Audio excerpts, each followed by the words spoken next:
ജപ്പാനിൽ ചില സമ്പന്ന കുടുംബങ്ങൾ പ്രായപൂർത്തിയായ പുരുഷന്മാരെ ദത്തെടുത്ത് അവരുടെ പെൺമക്കളെ വിവാഹം ചെയ്യിപ്പിക്കുന്നു.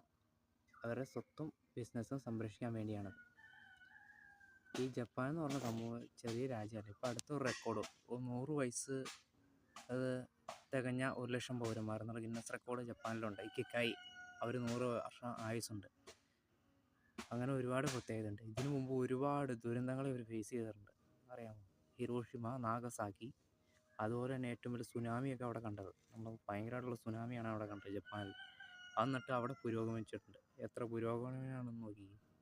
അവർക്ക് ആയുസ് കൂട്ടി കിട്ടുന്നുണ്ട്. ഇപ്പോൾ ഈ പ്രായപൂർത്തിയായ പുരുഷന്മാരെ അവൻ ഏത് തൊഴിലിൽ ആയിക്കോട്ടെ, ഏത് തൊഴിലില്ലായ്മ ആയിക്കോട്ടെ, ദരിദ്രനായിക്കോട്ടെ, അവന് പിടിച്ച് സ്വത്തും ഒരു പെണ്ണിനെയും കിട്ടും, ഒരു സ്വത്തും കിട്ടും, എല്ലാം കിട്ടും. ഇവിടെയാണെങ്കിൽ നമ്മുടെ രാജ്യത്താണ് ഈ ദുരന്തങ്ങളൊക്കെ വന്നു പോയില്ല എന്നല്ല, വന്നു പോകുന്നുണ്ട്. എന്ന് വെച്ചിപ്പോൾ ഒരു ഉദാഹരണത്തിൽ പറയുകയാണെങ്കിൽ ഇപ്പം നമ്മൾ ക്യാൻസർ പോലൊരു മാരകരോഗം ഭയങ്കര മാരക രോഗമാണ്. അത് മാറിയെന്ന് വെച്ചോ. എന്നിട്ട് ഇടയ്ക്കിടയ്ക്ക് ഈ ഇടയ്ക്കും എന്നൊക്കെ പറഞ്ഞ് ഈ പനി, ചുമ, അതുപോലെ മഞ്ഞപ്പിത്തം, ഇതുപോലെ രോഗങ്ങൾ വന്നാൽ ഒരു മനുഷ്യ ശരീരത്തിൽ എങ്ങനെ ഇരിക്കും? അതുപോലെ തന്നെയാണ് നമ്മുടെ രാജ്യത്ത് ഇതുപോലെ കിടക്കുന്നത്. ഇതുപോലെ കെട്ടിച്ചു കൊടുക്കേണ്ടതെന്നറിയാം. കുറച്ചൊക്കെ പുരോഗമനം. കാരണം ജപ്പാനൊക്കെ നമ്മളൊക്കെ ഒരു മാതൃകയാക്കേണ്ട ഒരു രാജ്യമാണ്. അപ്പോൾ ഇതിന് ഫണ്ണിയായിട്ട് എടുത്താൽ മതി. നമ്മുടെ രാജ്യം പുരോഗമിക്കുന്നില്ല എന്നൊന്നും ഞാൻ പറയുന്നില്ല, രാജ്യത്തിനെതിരായിട്ടും പറയുന്നില്ല.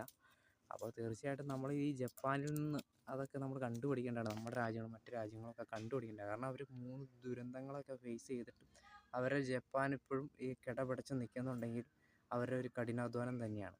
അതിനെ നമ്മൾ റെസ്പെക്റ്റ് ചെയ്തേ പറ്റൂ.